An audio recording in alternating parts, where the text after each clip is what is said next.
क्या आप जानते हैं कि नोट को नोट क्यों बोलते हैं? हेलो एंड वेलकम टू वी3 कार्स। मैं हूं प्रोफेसर एम और इस वीडियो में पेपर करेंसी को नोट बोलने का चलन कैसे शुरू हुआ ये जानने के अलावा हम यूज्ड कार फाइनेंसिंग ऑप्शंस जैसे कि used car loan, personal loan, loan against mutual funds और लोन अगेंस्ट एफडी को कंपेयर करेंगे, ये समझने के लिए कि इनमें से कौन सा ऑप्शन आपके लिए बेस्ट है। तो चलिए इस वीडियो को स्टार्ट करते हैं सबसे पहले और सबसे ऑब्वियस ऑप्शन के साथ, यूज्ड कार लोन। कोई यूज्ड कार ले रहा है तो सबसे पहला और सबसे ऑब्वियस ऑप्शन होता है यूज्ड कार लोन। इंडिया के number 1 private sector bank HDFC के डॉक्यूमेंटेशंस कहते हैं कि इनके यूज्ड कार लोन 13.75% से स्टार्ट होते हैं, लेकिन इन्हीं के यूज्ड कार ईएमआई कैलकुलेटर में इंटरेस्ट रेट्स की रेंज 14.5 से स्टार्ट होती है और 17.5% तक जाती है। इससे आपको आइडिया लग जाना चाहिए कि रियलिस्टिकली आपको किस रेट पर लोन मिलने के चांसेस हैं। फर्स्ट ईयर में लोन को फोरक्लोज करना है तो आपको आउटस्टैंडिंग प्रिंसिपल के ऊपर 6% और देना पड़ेगा। 1 से 3 साल के बीच में 5% और 3 साल के बाद 3%। And this is what gets my goal. मान लो आपसे किसी ने उधार ले रखा है और बोरोवर बोल रहा है कि वो टाइम से पहले आपको पैसे वापस कर देगा और आप बोल रहे हैं कि जल्दी पैसे देने हैं तो और ज्यादा देना पड़ेगा। यूजुअली लेट देने पर एक्स्ट्रा पैसा देना पड़ता है। साथ ही 1% की प्रोसेसिंग फी अप टू 9,000 भी लगेगी और फिर 25 प्रकार के फीस हैं जो आपके केस में एप्लीकेबल हो भी सकते हैं और नहीं भी। एक्सिस बैंक के केस में इंटरेस्ट रेट अराउंड 13.5% से ऑलमोस्ट 16% तक जाते हैं। यहाँ भी 1% की ही प्रोसेसिंग फी है with a lower limit of at least 6,000 और कोई अपर लिमिट नहीं है। सबसे बड़े सरकारी बैंक की बात करें तो यहाँ कुछ इंटरेस्ट रेट्स में राहत मिलती है, लेकिन अराउंड 12 से 15% के इंटरेस्ट रेट को किसी भी मायने में अट्रैक्टिव नहीं कहा जा सकता। ऊपर से ये जो लोअर लिमिट है ये उनको मिलेगी जिनका क्रेडिट स्कोर आउटस्टैंडिंग है, बेसिकली जिनको लोन की जरूरत है ही नहीं। जिन्हें जरूरत है उन्हें रियलिस्टिकली कोई 14-15% के जोन में ही लोन मिल पाएगा। एसबीआई में processing fee flat 1.25% of loan amount है। बोलो तुगने लगान दोगे? साथ ही ये भी बता दें कि किसी भी बैंक से आप यूज्ड कार लोन लेंगे तो प्रोसेसिंग फी के ऊपर आपको सरकार को हफ्ता भी देना है, माने जीएसटी। 3 गुना लगान देगा।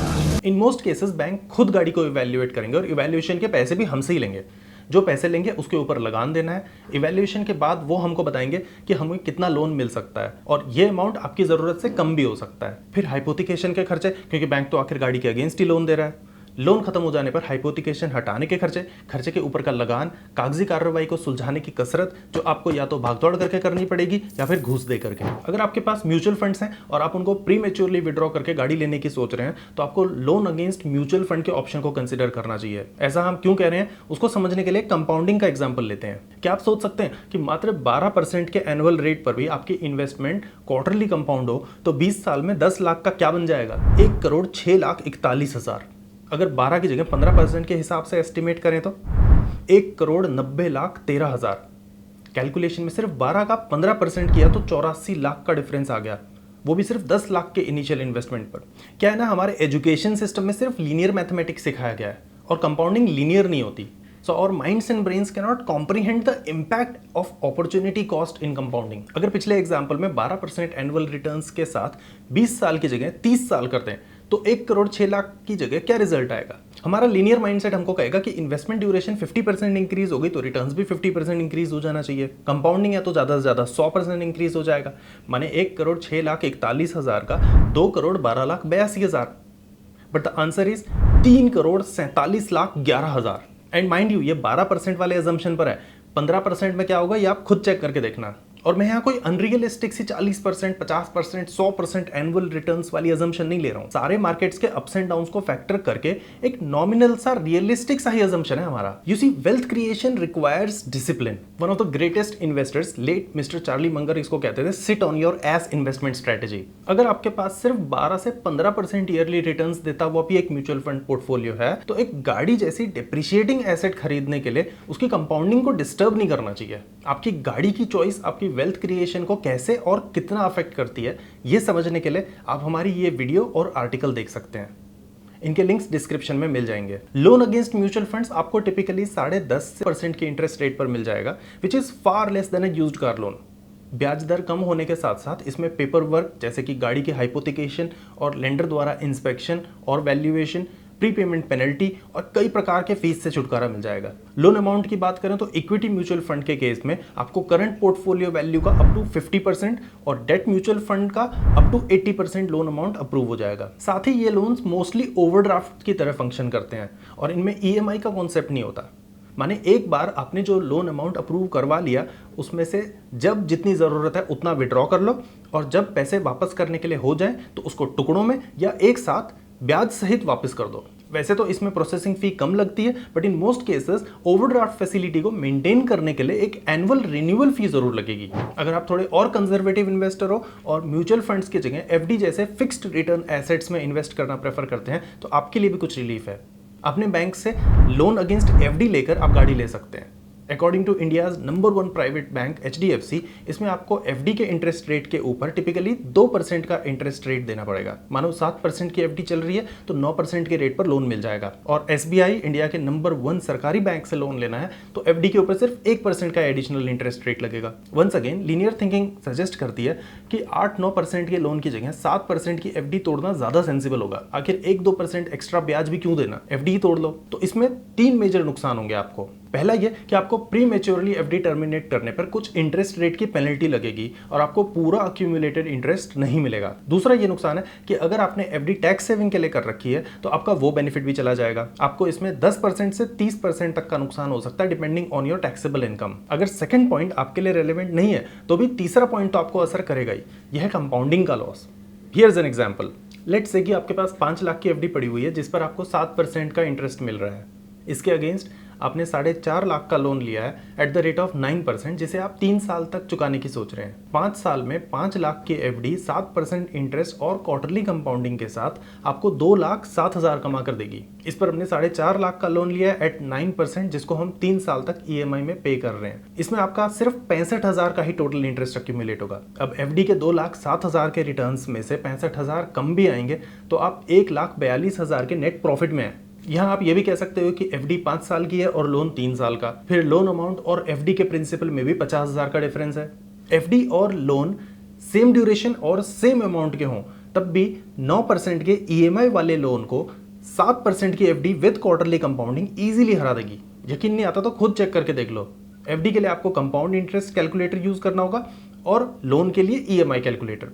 फिक्स डिपॉजिट के अगेंस्ट आपको टिपिकली 90% तक का लोन अमाउंट मिल जाएगा और प्रोसेसिंग फी 0 या कुछ नॉमिनल सी लगेगी। लोन अगेंस्ट म्यूचुअल फंड्स की तरह कुछ बैंक्स आपको इसमें भी ओवरड्राफ्ट की फैसिलिटी ऑफर करते हैं। अपनी यूज्ड कार की फंडिंग सिक्योर करने के लिए एक और ऑप्शन है, अपनी यारी रिश्तेदारी में से किसी से उधार ले लो। अगर आपके सोशल सर्कल में आपकी जबान की कीमत है तो शायद आपको उधार देने में लोगों को उतना रिस्क नहीं फील होगा। फिर भी अगर आप उनकी आवाज में थोड़ी बहुत शंका महसूस करते हैं तो उनको एक प्रॉमिसरी नोट के साथ कुछ फॉर्मल आउटलाइन देकर आप उसे दूर कर सकते हैं। ऐसा करने से लेंडर के मन में आपके लिए ट्रस्ट भी बिल्ड होगा। स्पीकिंग ऑफ प्रॉमिसरी नोट, सन 1775 के आसपास ब्रिटेन में पब्लिश्ड एडम स्मिथ की book the wealth of Nations पढ़कर मुझे समझ में आया कि आखिर क्या भला है। उस दौर में बैंकों को बड़ी रकम यहां से वहां ट्रांसफर करने में बड़ी मुसीबत होती थी। अब पैसा तो इकोनॉमी में रोटेट होना ही है और 500 साल पहले पैसे की वैल्यू मेटल में होती थी, gold being the highest form of currency. तो बैंक्स ने प्रॉमिसरी नोट्स इशू करना शुरू किया जिसको आप इजीली जेब में कैरी कर सकते हैं और किसी को पे करने के लिए यूज कर सकते हैं। वैसे तो प्रॉमिसरी नोट्स का कॉन्सेप्ट इससे भी पुराना है, लेकिन on a broader level England was the first country to make promissory notes legally enforceable in early 1600s। Legal precedents को ही फॉलो करते हुए करीब 100 साल बाद इंग्लैंड में प्रॉमिसरी नोट्स एक्ट भी पास हो गया और जुडिशियल के साथ साथ लेजिस्लेटिव ब्रांच ने भी इसको अपना लिया। उस दौर की झलक आज भी हमारे नोटों में हमें देखने को मिलती है। इस 500 के नोट पर लिखा हुआ है, I promise to pay the bearer a sum of 500 rupees and it is signed by RBI governor at the time of printing the currency. In this case it's Shaktikanta Das, लेकिन जल्दी आपको संजय मल्होत्रा के सिग्नेचर के साथ भी नोट देखने को मिलेंगे। With that small detour, let's circle back to the informal borrowing from friends and family. इसमें फायदा ये है कि आपका इंटरेस्ट रेट 0 या क्लोज टू 0 हो सकता है और रीपेमेंट टर्म्स यूजुअली फ्लेक्सिबल होती हैं। ऑन द नेगेटिव साइड, आपका फाइनेंशियल डेट चाहे स्टेबल हो लेकिन आपके ऊपर सोशल डेट अक्यूमुलेट होने लग जाएगा और ये आपको कभी ना कभी तो चुकाना ही पड़ेगा। More over, depending on your social standing and that of the people in your circle, हो सकता है कि आपको लोन मिल ही ना पाए। ऐसे में आप पर्सनल लोन की तरफ रुख कर सकते हैं। यूज्ड कार लोन तो पसंद आने लायक है ही नहीं, म्यूचुअल फंड या एफडी भी आपके पास नहीं है और आपको सोशल सर्कल में से बोरो करना ठीक ऑप्शन नहीं लग रहा, तो लास्ट रिजॉर्ट बचता है पर्सनल लोन। ये अनसिक्योर्ड लोन होते हैं तो इसमें पेपर वर्क काफी सिंपल होता है। यहाँ लोन अमाउंट की एलिजिबिलिटी और इंटरेस्ट रेट आपकी क्रेडिट वर्दीनेस और करंट लायबिलिटीज पर डिपेंड करेगा। फॉर एग्जांपल, मैंने रिसेंटली एक कार लोन लिया है जिसने मेरी लायबिलिटीज को इंक्रीज कर दिया है और पर्सनल लोन अमाउंट की एलिजिबिलिटी कम हो गई है। फिर भी मेरा बैंक मुझे पर्सनल लोन उसी रेट पर दे रहा है जो 6 महीने पहले मिल रहा था, 12.25% with a credit score of 795, जो कि बहुत अच्छा नहीं है, बस ठीक ठाक है। कहाँ 15-16% के used car loans with outrageous terms and conditions, और कहाँ सिंपल पर्सनल लोन जो प्रेटी मच इंस्टेंटली मिल जाएगा।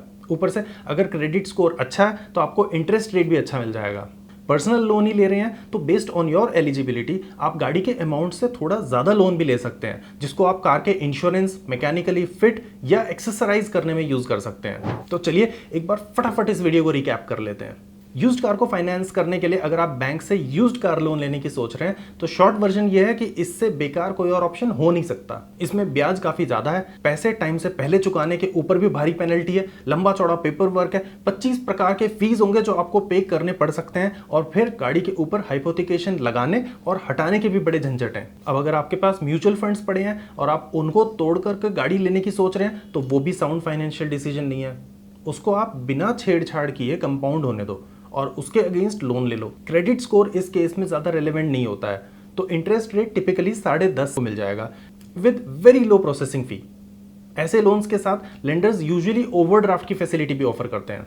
अगर आप एफडी में इन्वेस्ट करते हैं तो उसके अगेंस्ट भी 90% तक की वैल्यू का लोन मिल सकता है, वो भी एफडी के इंटरेस्ट रेट के ऊपर सिर्फ 1 से 2% के एडिशनल इंटरेस्ट रेट पर। याद रखिए, वेल्थ क्रिएशन के लिए आपको डिसिप्लिन की बहुत ज़रूरत है, और कंपाउंड होते हुए एसेट्स जैसे कि फिक्स डिपॉजिट और म्यूचुअल फंड्स को तो आपको आइडियली छेड़ना नहीं चाहिए। जो पेड़ फल दे रहा है उसी को काट दोगे तो खाने को क्या बचेगा। जिनके पास म्यूचुअल फंड या एफडी के अगेंस्ट लोन लेने का ऑप्शन नहीं है, उनके लिए यूज्ड कार लोन लेने से बेटर होगा पर्सनल लोन लेना। इसमें आपको रेट ऑफ इंटरेस्ट या तो यूज्ड कार लोन जैसा ही या फिर उससे भी कम पड़ेगा। साथ ही पेपर वर्क के झमेले भी कम होंगे, लेकिन आपका एक डिसेंट सा क्रेडिट स्कोर होना जरूरी है। उसके बेसिस पर लेंडर्स आपके लिए लोन अमाउंट और रेट ऑफ इंटरेस्ट एस्टिमेट करेंगे। अगर सोशल सर्कल में आपकी क्रेडिबिलिटी अच्छी है तो फ्रेंड्स एंड फैमिली से भी बोरो करने के ऑप्शन को आप एक बार कंसिडर कर सकते हैं। यहाँ हो सकता है कि ब्याज ना देना पड़े, लेकिन ये याद रखना कि कभी ना कभी उस सोशल डेट को उतारना जरूर पड़ेगा। वी होप कि इस वीडियो को देखकर यूज्ड कार फाइनेंसिंग ऑप्शन को लेकर आपको कुछ क्लैरिटी मिली होगी। शुरू के कुछ दिनों में आए हुए हर एक कमेंट को मैं पर्सनली पढ़ता हूँ, तो आपके दिमाग में कुछ भी अच्छा बुरा चल रहा हो कमेंट्स में शेयर कर देना, और ऐसी और ज्ञान की बातों के लिए V3 कार्स को सब्सक्राइब करना मत भूलना। Thanks for watching this video. For more details आप हमारी वेबसाइट www.v3cars.com पे भी जा सकते हैं, या हमें फेसबुक और इंस्टा पे फॉलो करें। सभी लिंक्स वीडियो के डिस्क्रिप्शन में अवेलेबल हैं।